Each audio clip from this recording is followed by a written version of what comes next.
Now on BBC4, we're heading to Tracy Island, or Slough as it's better known, for a glimpse behind the scenes of the classic Super Marionation series to find out all about Thunderbirds. December 1966, and London is swinging. The new beat groups are rocking the charts, Hendrix has just arrived in town, and the miniskirt is all the rage. But tonight belongs to the old school. Arriving in style for the star-studded premiere of their brand new film, Gerry and Sylvia Anderson.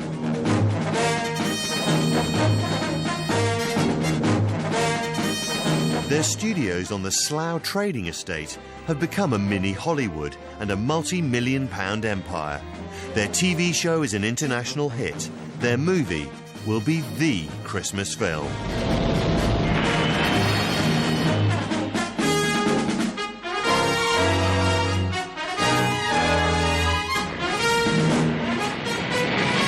But the real stars of the night are not people. They're puppets. This is all about Thunderbirds, how Britain's favourite puppet show went from Slough to the stars.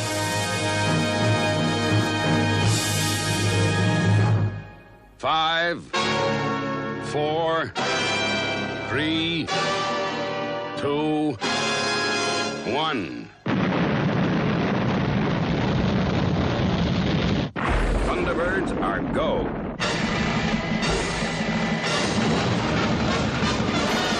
Whenever we played at Thunderbirds at school, I was always Scott Tracy in Thunderbird 1 and my friend was in Thunderbird 2.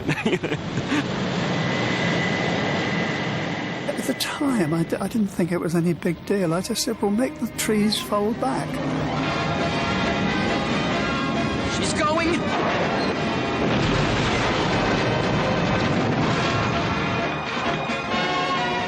Parker? Yes, milady. Our strings touched and it was like 1,000 volts of electricity went through me.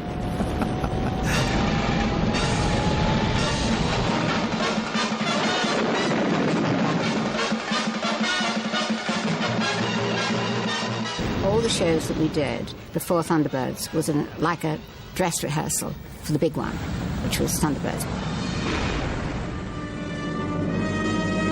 Just 5 years earlier, Yuri Gagarin became the first man in space.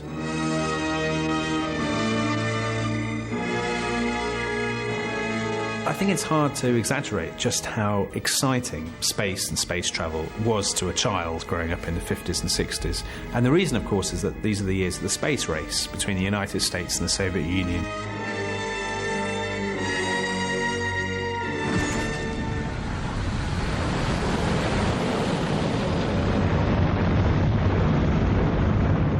Interested in nothing else. I literally used to pray that I would live long enough to see man land on the moon. We choose to go to the moon in this decade and do the other things, not because they are easy, but because they are hard.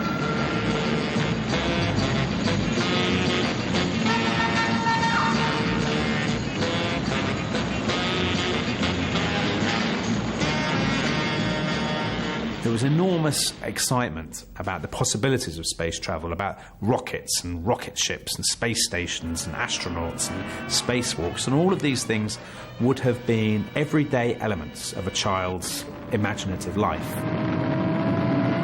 It's just a fantastic place to go, and I always believed that I would go there one day. I wish I was a spaceman, the fastest guy alive. When I was a little boy, I was really looking forward to the future. It couldn't come quickly enough for me. There was a real sense, I think, then that technology was going to change the world and that the pace of change was unstoppable.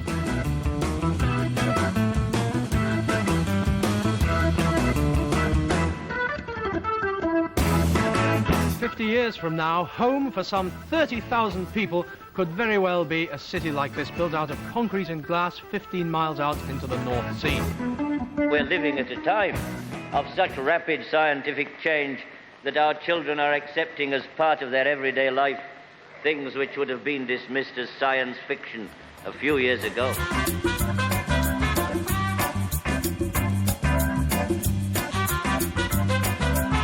There'd be manned missions to Mars, everybody be in flying cars. Cars will fly. That all seemed incredibly exciting. Dad got a new car. Great, but does it fly? We'd have silver boiler suits. You'd be able to take a Pan Am flight to the moon if you wanted. I wanted to be a spaceman. I mean, I think every kid did. And Gerry's show has kind of enabled you to be those spacemen. All of my thinking drew me to think of the future. When they weren't watching rocket launches, kids were expected to make do with some pretty ropey puppet shows. But technology was about to take over here as well. Producer Gerry Anderson had come up with a new way of presenting puppets through a system he christened Super Marionation. I did this a certain amount of tongue-in-cheek. And as the years rolled by, people in the business would say, are you going to make this one in Super Marionation? And I used to think, if you only knew, you know, but everybody took it very seriously. This was another form of filmmaking. It was a guy called Mike Mercury, and he had this car that could go, as the song said at the beginning, it could go through space, it could go through the air, along the road, under the water, whatever. Super Marionation and Supercar. Everything was super, despite the fact that Gerry had never really intended to work with puppets. I had ideas of becoming what Steven Spielberg is today. Smoke generator on. And here I was making puppet films. Dr. Beaker, we don't seem to have any smoke. No smoke? But at least Gerry's process was high-tech. He'd come up with a nifty way of making the puppet's lips move. There was the solenoid which had to be put inside the puppet head, which would operate the mechanism inside the mouth. And the current for that had to come down wires which held the puppets up. Well, let's have it then, quick. I think. What's the plan, Mike? Well, Dr. Beaker is going to take the film back to Satellite Films Incorporated. The bottom lip was hinged. I get it. The chin was fiberglass, but left a gap there. And we had to fill that gap with something that would stretch and look as if it was part of the face. The only material that worked were condoms. And the boys used to have a great deal of fun going into a chemist and ordering 20 or 30, you know. Despite Supercar's advances, there were still some limitations. We were able to make the puppets appear to do most of the things we wanted. The things that we couldn't do was we couldn't get the puppets to walk. Walking was the thing that you couldn't make look natural with a puppet. To lift their foot up and put it down, and it just didn't look like a human walk. So Supercar's futuristic design also served a purpose. It saved the puppets having to walk around. The series was bought by TV mogul Lou Grade. With his investment, Gerry's company brought in some young special effects assistants who couldn't wait to start their own space race. I think what we were aiming for was excitement and thrills, and that was our goal. So everything we were doing was fast, it was noisy, it was explosions. Fire one. Roger, fire one. To start off with, it was just a bang and a flash. And I got a lighter, and Supercar had two stuck up its exhaust pipes. You lit it and that was it. If it burnt the string, it fell off. And the fire brigade used to come out because the ceiling used to be alight and things like that. Everything was a little bit trial and error-ish, but we learnt. Though Supercar was good, it was very starting to get exciting, it was still very puppety. And Fireball, I think, was the first one that took it away from that and made it sort of almost grown up. Okay, Venus? Okay, Steve. Right. They raised the stakes through each one, and they got more and more technologically clever. The next series, Fireball XL5, lifted off in 1962. At the controls, a hero who was more Dan Dare than Yuri Gagarin. Dan Dare is kind of an interesting figure because he's not this He's not this incredibly futuristic sci-fi hero. He's actually a really old-fashioned, stiff upper lip, lantern-jawed, Bulldog Drummond style fighter pilot. That sort of Biggles for the future. But he's very British and he's very old-fashioned. And I think you see a lot of that kind of appeal in the lantern-jawed Gerry Anderson heroes, who are, in some sense, Dan Dare clones. Like all young men of his generation, Gerry had done his national service. The RAF was a place of scratchy uniforms, stiff upper lips, and great big planes. To be an RAF pilot, you're kind of following the footsteps of Biggles.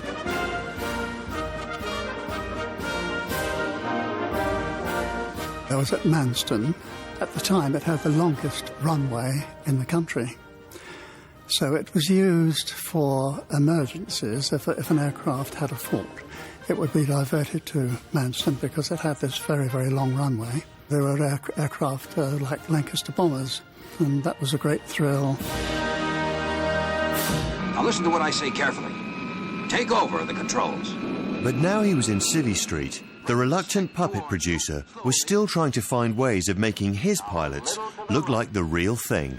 I never wanted to do what I was doing, and so I was very critical of the puppets and constantly thinking, well, why can't they do this, and how can we get them to do that?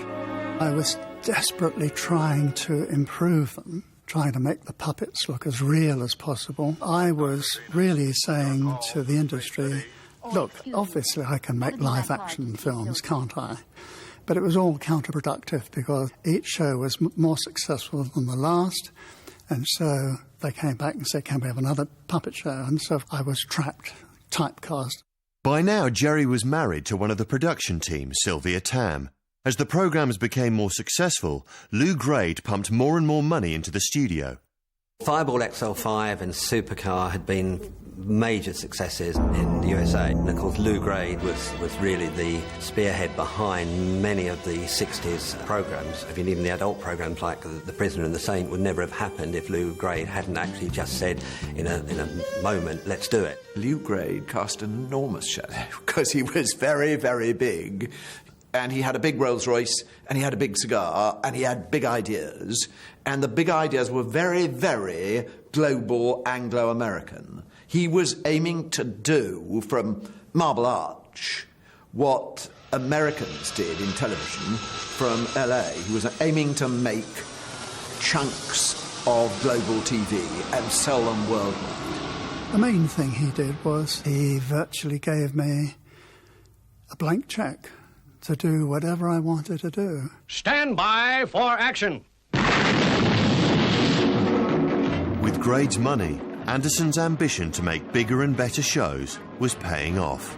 If they were selling a show to America, then it was important that it was the latest and it was in colour. We are about to launch Stingray. The minute we heard it was going to the States, it had to get better and better. Although Britain was still watching in black and white, the next series was shot in glorious colour, and instead of outer space, it headed into the uncharted depths of the oceans.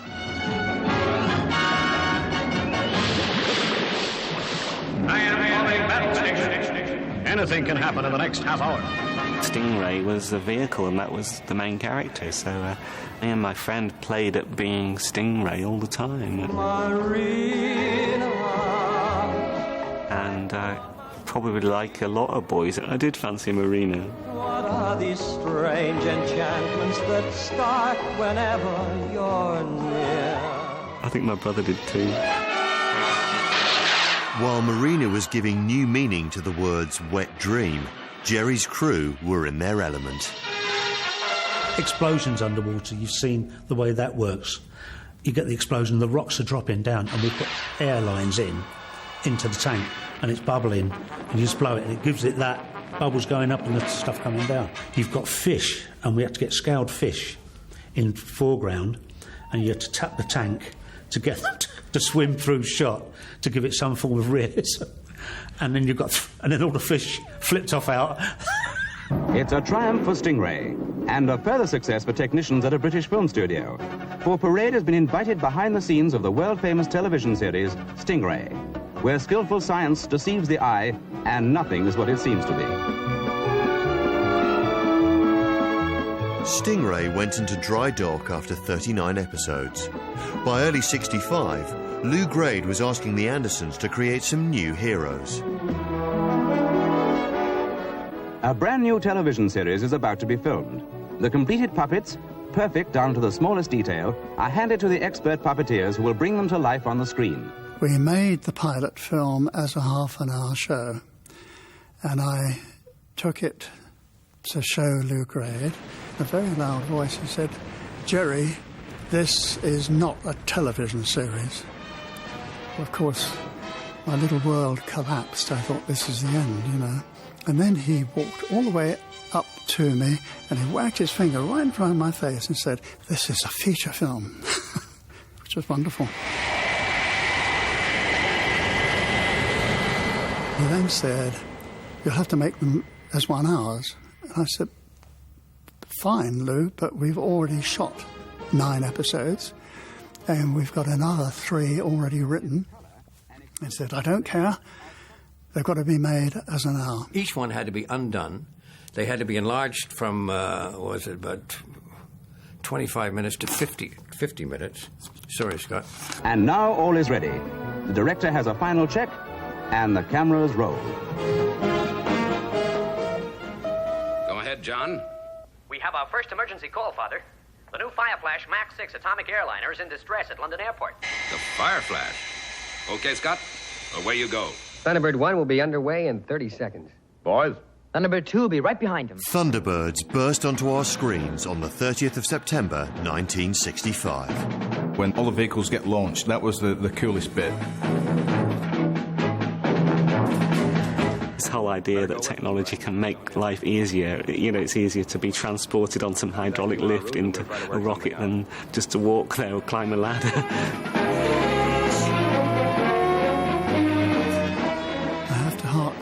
To the limitations of the puppets.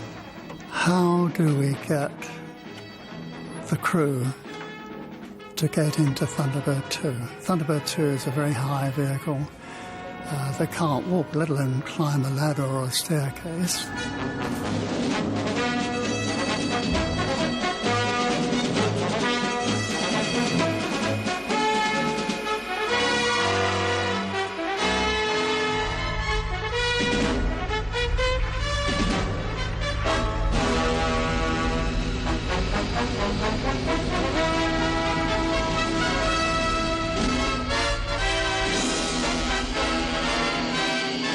Thunderbird 2 rolls along the runway, and somebody said, it's going to be difficult because the wings are going to touch these trees.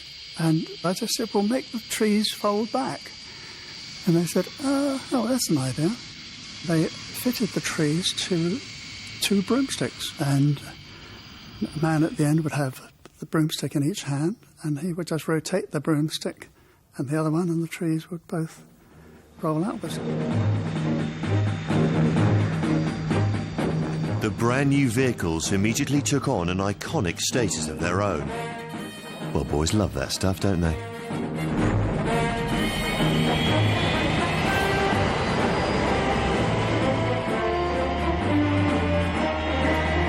It was when we first got television, and it was one of the first ever moving pictures I think I ever saw.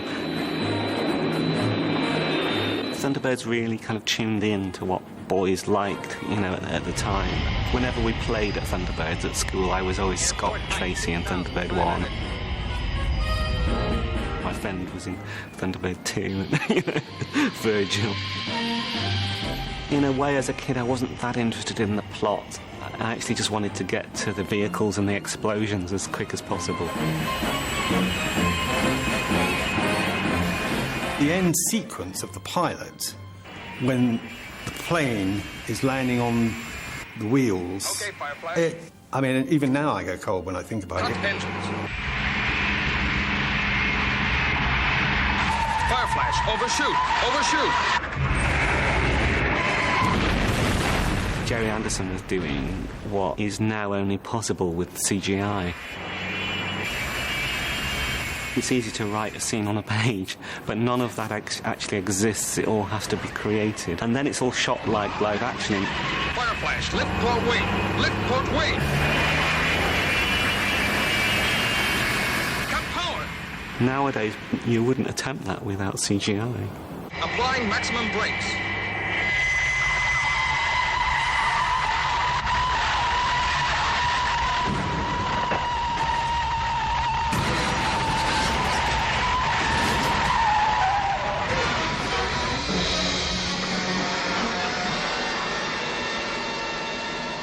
They made it.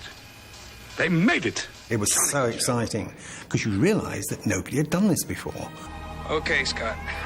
Good timing. Great.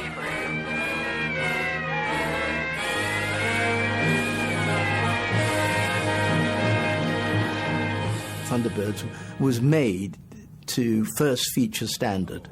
And when you look at the lighting, the sets, and nothing was left to chance. It was just made like a first feature film. I mean, this isn't handy-pandy any longer. This is something very, very different. The lavish models and special effects made Thunderbirds the most expensive TV show ever made in Britain. And the hour-long format meant it could offer much more than explosions and rescues. International rescue. If only I knew their secrets. It gave it a bit more depth. A half hour isn't very long. You know, if you've got a story that has a beginning and a middle and an end, a half hour, 25 minutes or whatever it is not a long time to get all that established. And of course, everything stopped for tea. International rescue. Lady Penelope speaking. That padding actually gave it the extra dimension it needed dramatically. These stories weren't over in a flash. You called, milady? Yes, Parker. Get the Rolls Royce. We are going for a little drive.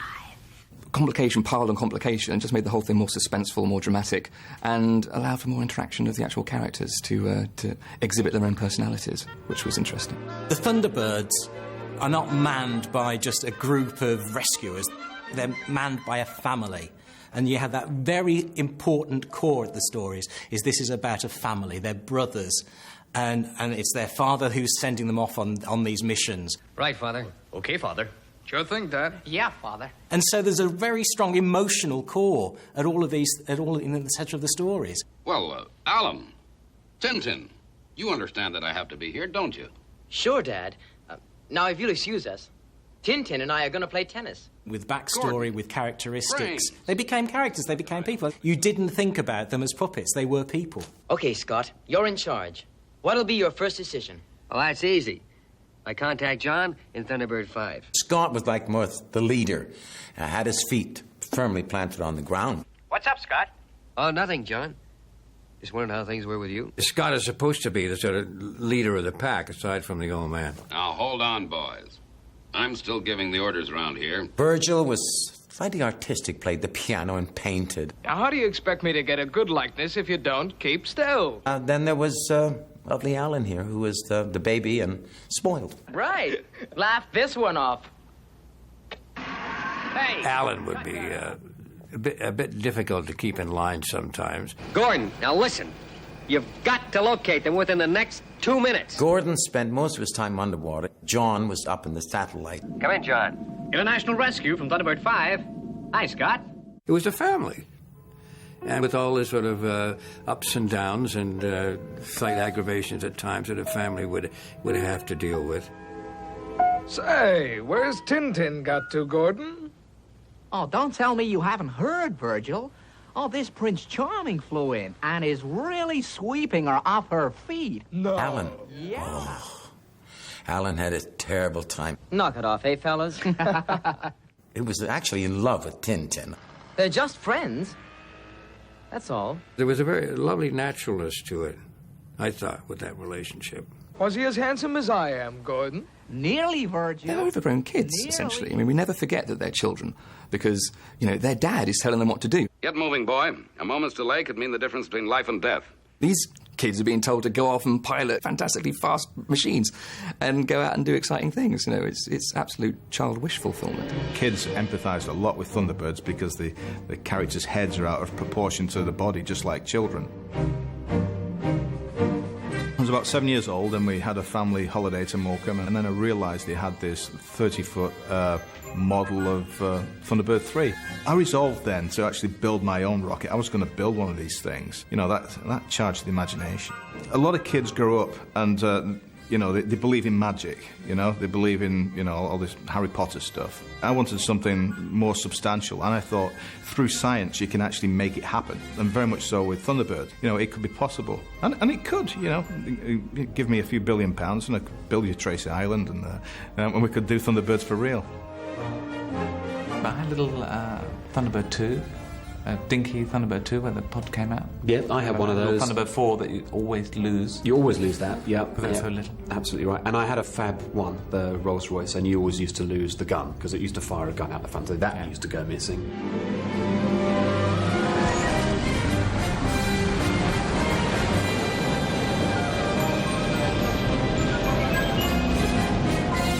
I didn't realise when I was a kid that most of the Thunderbird's machinery doesn't make sense.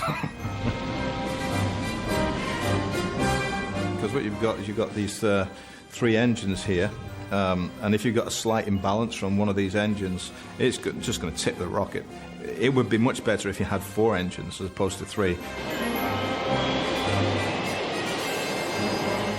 You'd have to have a lot of guidance on there, maybe a reaction control system out the front to, you know, to mitigate any sort of variations in the thrust. You know, a rocket launching never fails to give me a kick. It's the hardware, the gadgets, the machines, you know. It's real wish fulfillment, really, for boys. Where are we now? These are some of the vehicles that we use when we're out on rescue operations. Of course, these are just some of our minor craft. This was my favourite Thunderbird. You know, it had so much going on. But it would be very, very difficult to get this to fly. One of the problems is these wings. They just point in the wrong way. Easy does it.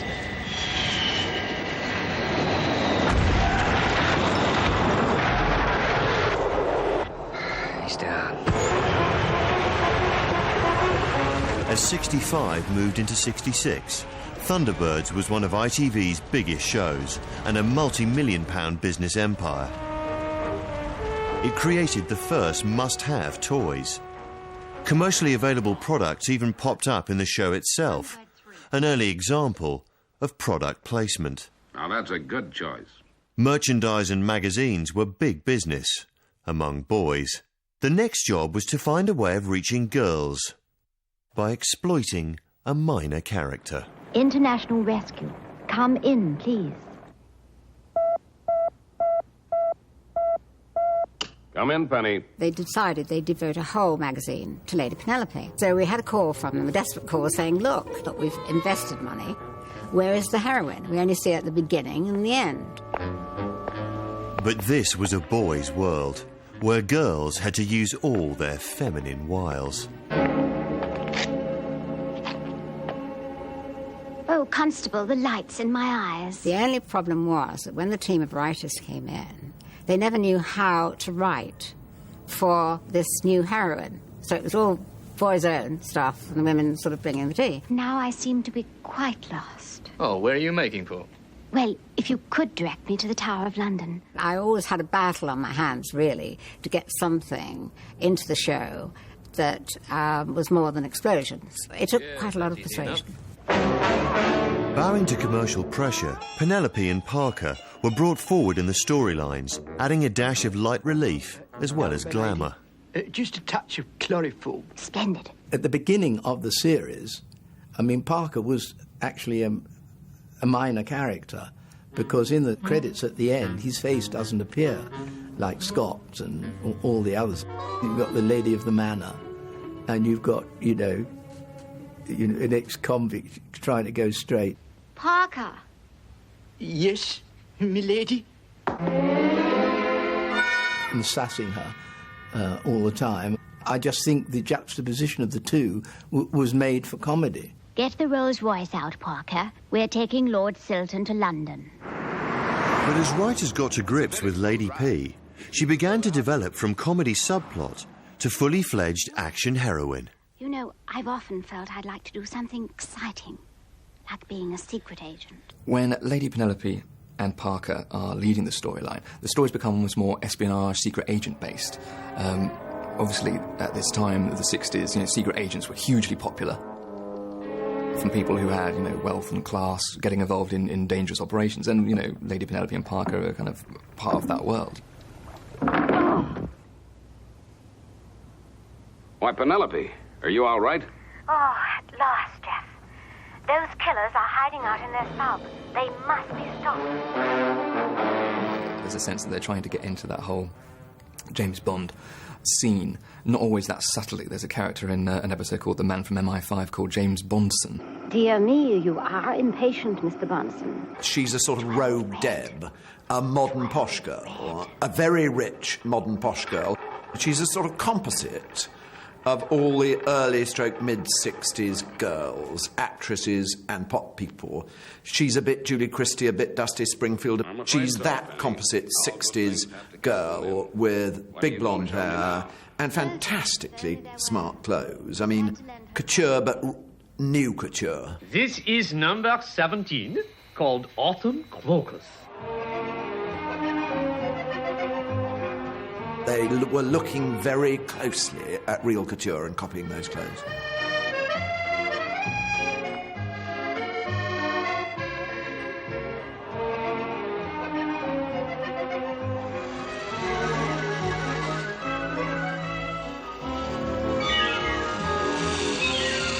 Penelope's glamorous lifestyle and stiff upper lip perfectly suited the mood of swinging London, or people's perception of it anyway. We're nearly there. I think they've absolutely subscribed to an American view of Britishness. Why bother with subtleties in something like that? It would be stupid. So you've got posh, upright Brits. I say, open this door at once. We're British. And the Dick Van Dykes, working classes. Jolly good show. And posh ladies. Parker will have us out of here in no time. London may have been swinging, but back in Slough, the Thunderbirds team were hard at work. And so another scene in the adventures of international rescue is shot at the AP Film Studios in Slough, the safety town. In the middle of the Slough trading estate, I mean, we probably launched more rockets than anybody else in the world. Derek, how do you evolve the futuristic designs of your models? Well, usually I just start doodling on a pad, and as far as we're concerned, nothing is impossible in the special effects. It's made by people called Reg and Derek, and yet it's deliberately projecting a completely un-English, un-Slough kind of world. All sorts of glamorous things are made in unglamorous places, and therefore exactly the right place to make magic. You know, Dream Factory should be in Slough. They were on the beloved Slough trading estate, very romantic setting, not far from the Mars chocolate factory and in the shadow of two cooling towers. Not quite Hollywood, but the nearest thing we'd got. Backstage, there's a vast empire of scenic design and model making. Everything is custom designed and built to scale. Houses, spaceports, Thunderbird craft, vehicles down to guns and watches. We had everything that any other film would have. There was a carpenter's workshop, there was a puppet workshop, there was a wardrobe department, there was an editing department. It was a miniature film studio, a miniature industry, if you like. We had everything that anyone else would use when they were making a film. We did try to keep it within the bounds of what you could do with sheets of perspex and bits of cardboard and bits of wood. And then the trick, of course, was to try and stop it looking like something that immediately someone would stab a finger at the screen and say, oh, I know what that is, that's a ice bucket from Woolworths or whatever. That was where the skill lay, and hopefully some of the time we got away with it. Now I tend to look at some of the sets and think, oh dear, why did we do that? I mean, there's an enormous lemon squeezer on the Thunderbird 1 hangar, which is in a very prominent position, and I really don't know why we left it there, but I wince every time I see it. When you were a boy, were you fascinated by explosions? Yeah, I'm very destructive by nature. I think that's why I'm in the special effects.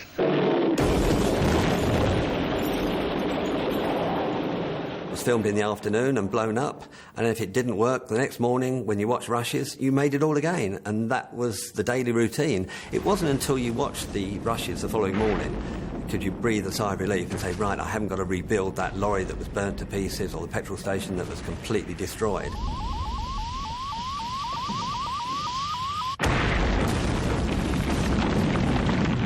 We hadn't had the technology that you have today. We had nothing but bits of string to pull things along and bits of wires to hang things on. So we weren't missing the magic that today's technology has, but it was more fun then. She's going!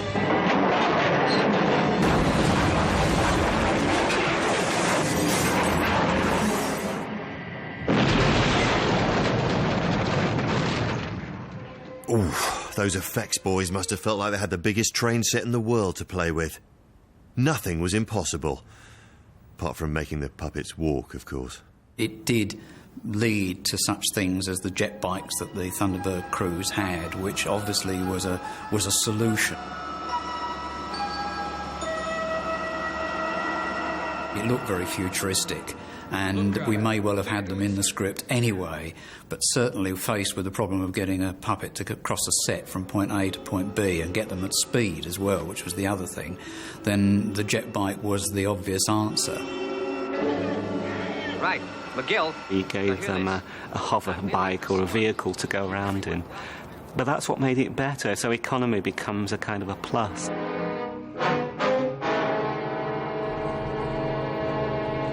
You could never get a puppet to pick something up, so we would use real hands, and a lot of the time they were mine.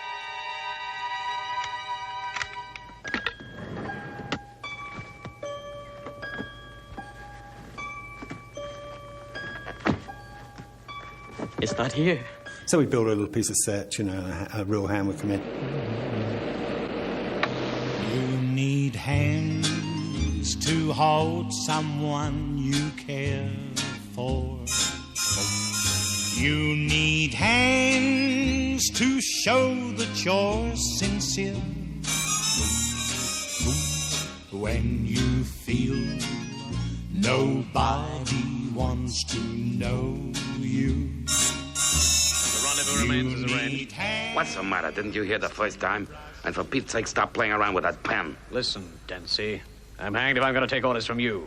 In March '66, the puppets faced their greatest challenge against real live alligators. We did have live alligators. We had a massive tank built into our stage, and we built the house, it was going to get blown up, and we got these alligators.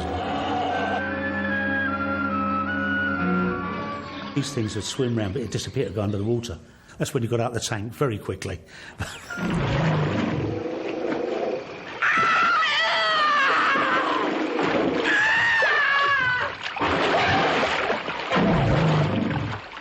The man from the RSPCA went, right, now what's this about you giving them electric shocks? And Derek said, well, they won't move. I put them down, they just won't move. So we just touch them with 2 electrodes and it makes them move, but not very much. So he said, what voltage are you using? Derek said, oh, only 12 volts. And he said, 12 volts? He said, these animals have got very thick skins. Try turning it up to 60. Which he did. Come on. Come and get me. Alan!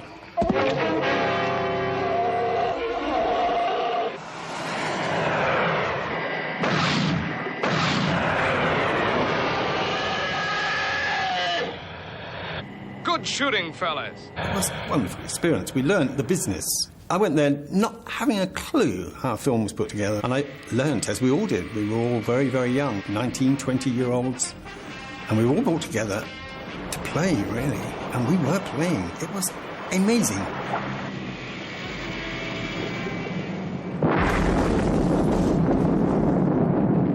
Special effects were really in their infancy, and we were years ahead of anybody else. I mean, this little studio in Slough was producing probably some of the finest special effects in the world. As England lifted the World Cup, Thunderbirds was the #1 children's show. Lou Grade's next plan was to move to the big screen. Adventure is gold. Danger is gold. Thunderbirds are gold. Now, on the big screen. To make a movie of Thunderbirds then in 66, it's no coincidence, because it's about 65, 66 that interest in British films and in Britishness in the cinema really reaches its peak.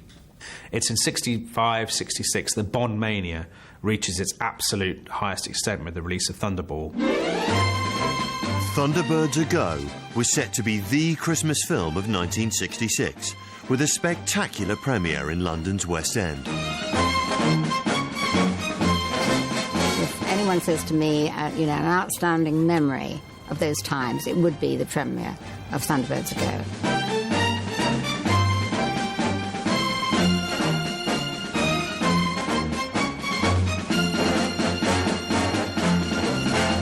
Very, very exciting. We had the huge band, we had everybody visiting, and the fans. It was just wonderful. It was nice to be having that kind of slightly lavish thing to celebrate the film itself. It did us a power of good, I think.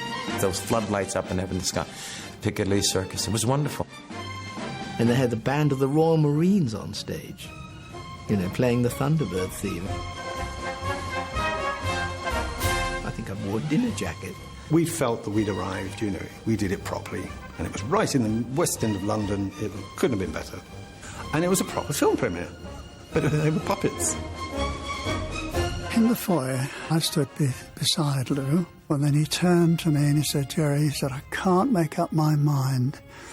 Is Thunderbirds going to be bigger than James Bond?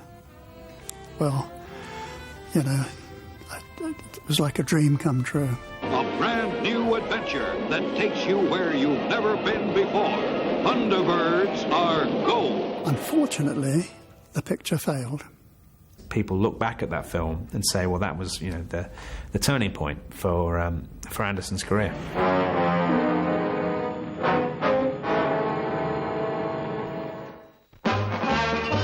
It's New Zoom from Lion's Mane.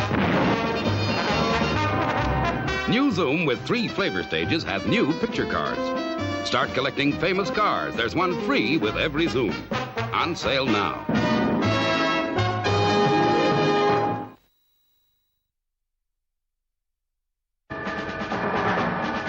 By Christmas 1966, Thunderbirds had conquered the world. But unexpectedly, the big screen version flopped. It was midway through the second season, after 32 fantastic adventures, that Gerry got the news that the plug was being pulled. I went to Lou. I didn't even think about it. I was sure he was going to say, there's little to say, Gerry, just keep on making them. Instead of which, he said, it would be easier for me to sell if I had a new series. He felt he couldn't sell more episodes. I think he was wrong, but I allow him that.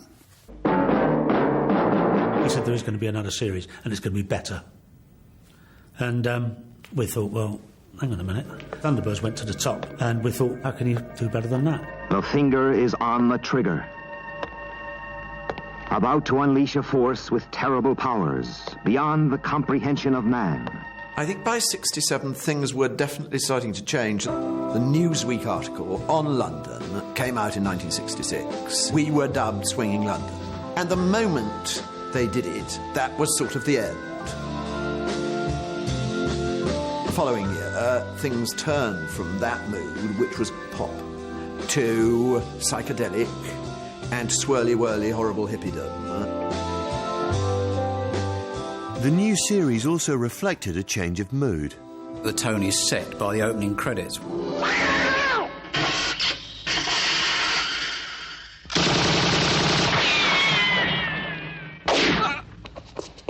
When you see Captain Black standing in the graveyard at night. And a friend of mine who's now 40-something used to quake behind the settee whenever Captain Black said anything. It was just that sort of frightening voice. One of you will be under our control. Well, that sort of thing really didn't come out in Thunderbirds. Our retaliation will mean the ultimate destruction Thunderbirds is about saving people from themselves, almost, because it's people who've gotten into trouble largely through no fault of their own. Captain Scarlet is very much about a threat. It was a darker show, mainly because of the story. The planet is being threatened by these invisible aliens who can be anywhere, who can do anything.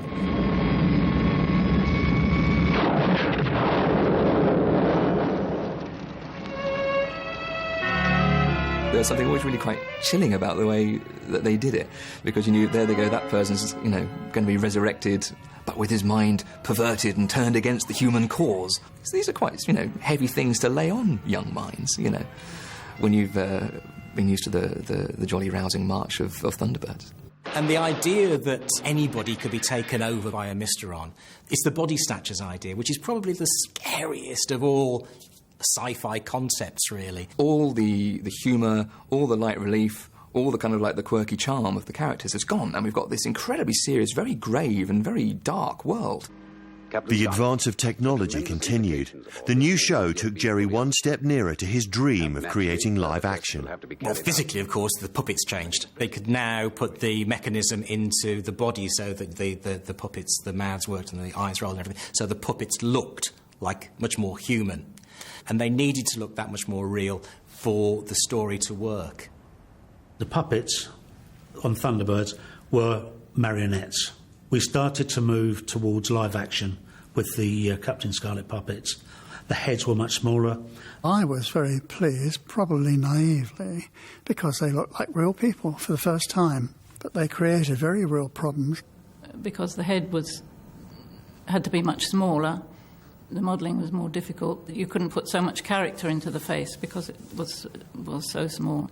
And it wasn't until you look back, you stand back and look at it and think, I prefer the bigger heads. Although they look more real, in a way they feel less real because they're not fleshed out with a private life. Lieutenant Green, I'm outside the Nash Institute of Technology. I was just asked to do this. SIG, Captain Blue, it's Captain Scarlet speaking. I'm on my way, that kind of thing. Proceed, Captain Scarlet. I just did my voice. I didn't really think about his character. There's not an awful lot, to differentiate them apart from their colours. Because you're not acting it physically as an actor. You try to just give your voice as much tension, depending on the situation, as you can. Cover me with the SPV rocket. I'm going up there after him. But as far as characterising, all I did was that voice. And it's not a voice that you can do many depths with. Take it easy. SIG. But people liked it.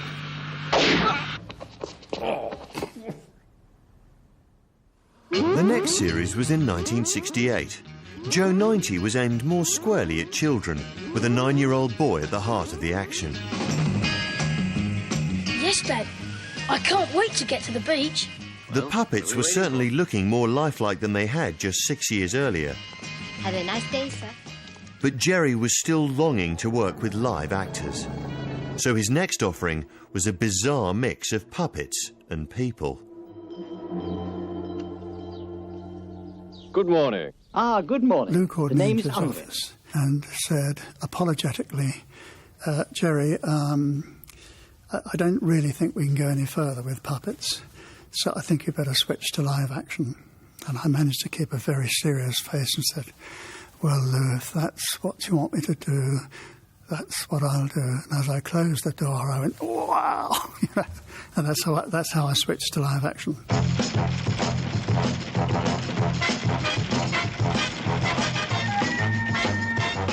We all wanted to work with real people. We all wanted to do live action. We all wanted to do life-size sets. There were full-size sets, and it was filled with people who could walk. And people who could look at the right direction. And when they spoke, their mouths opened and closed in sync with their dialogue. Interceptors, immediate launch. Everything was wonderful and so easy by comparison. So I was absolutely delighted with it. It was a grown-up world, and Gerry and his crew were over the moon. Meanwhile, another dream had been realised. It's one small step for man, one giant leap for mankind. Before the moon landed, we didn't really know what it was like. This is the first time we'd ever seen, like everyone else, outer space. It was actually rather dull. So in the search for adventure, the only option was to send the moon itself into the outer reaches of the universe.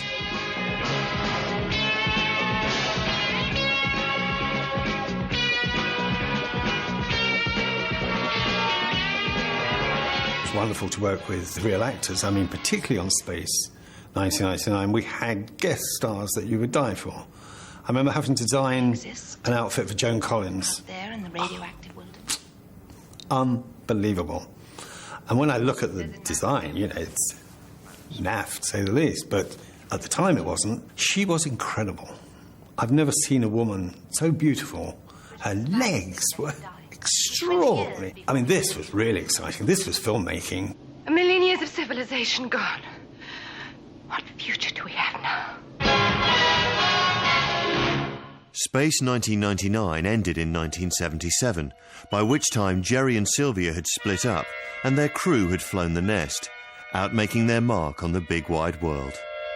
Members of that team went on to become some of the leading special effects men in the world. Head of BBC special effects for years, special effects on Alien, special effects on Indiana Jones. They're all kids from Thunderbirds, basically. The boy who loved blowing things up, Derek Meddings, created life-size sets for 5 Bond films. And in 1979 was awarded a Special Achievement Oscar for his work on Superman. We had quite a good reputation, When it first started, it was always those little puppets and those little things, and it got better and better and better, and, yeah, I was quite proud of them. It seemed that Thunderbirds had been left behind in the long-lost world of the 60s, but the childhood memories were still strong. And of course you couldn't watch them on video or you couldn't buy the DVD, so we were sitting in this bar just falling about, thinking about the palm trees. How ridiculous. Why didn't they plant those palm trees further out? I mean, why didn't they have to move? Much easier. But, and how great the rockets were. I thought maybe other people would share that excitement. Yeah. Hi, Penny. Jeff here. The President's in grave danger. Can you look into it? Virgil, let's go. FAB. And I think out of that we thought, well, maybe if we're thinking that's funny and there's a kind of nostalgia for it, maybe other people will. Well, what we've taken is taken that style of the puppet movement. We actually do that puppet movement on stage. And I suppose it's a send-up, almost because we do it seriously. That's it. I did it. A brand new formula. We have 3-foot models, Thunderbird 1 and Thunderbird 2, which we wear on our heads. It was almost a cult hit instantly. I don't think we knew that there was that nostalgia until we made the show. It very quickly became apparent, that other people shared it. After 5 years, the FAB show moved to London's West End. Thunderbirds are go.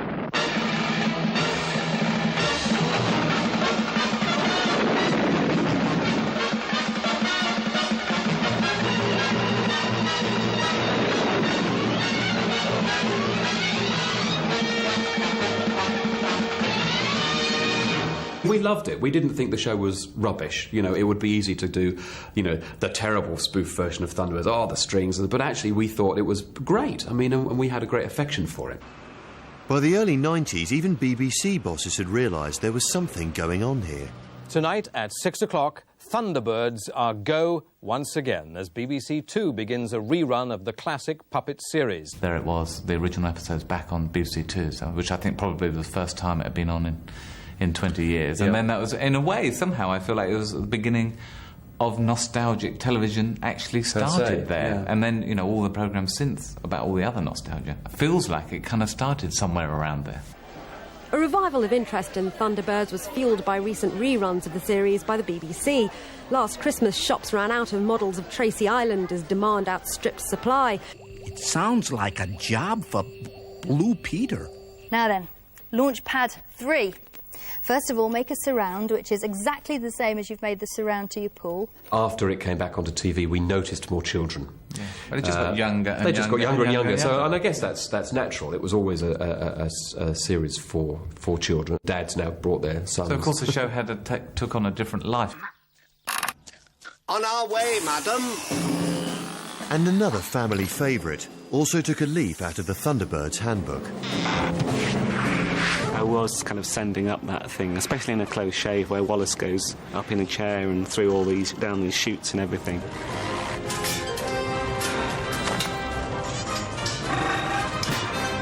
And gets clothed automatically and Gromit just walks in through the door, you know.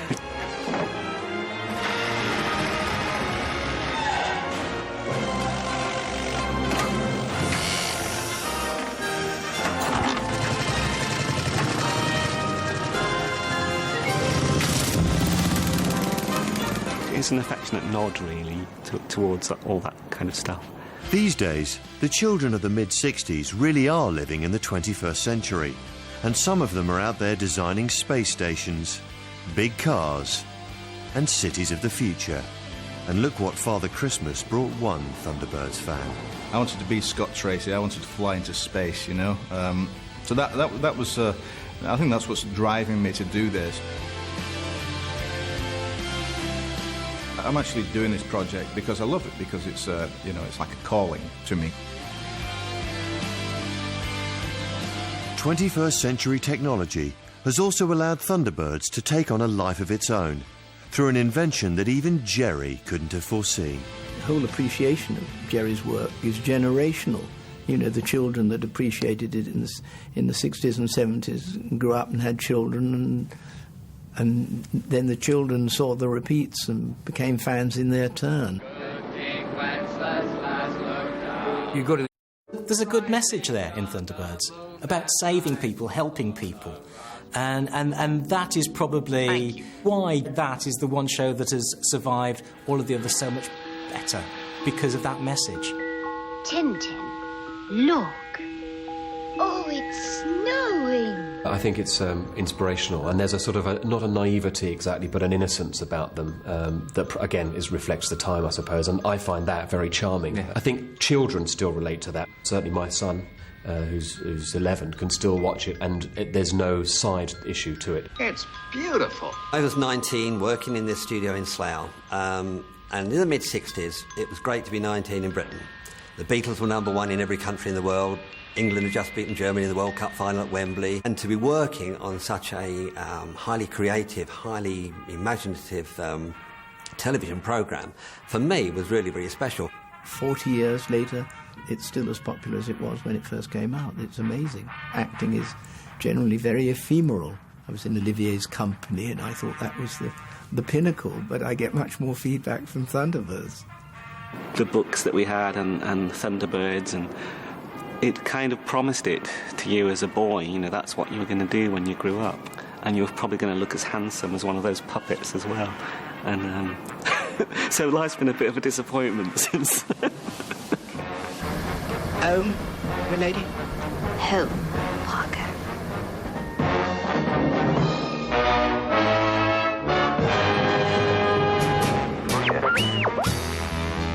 Rescue me, or take me in your arms, rescue me. I want your tender charm, 'cause I'm lonely and I'm blue. I need you and your love too. Come on and rescue me. Come on, baby, and rescue me. Come on, baby, and rescue me. Stay tuned for a brand new episode of Stingray, compiled from forgotten footage which has gone undiscovered for 40 years. The reunion party is next.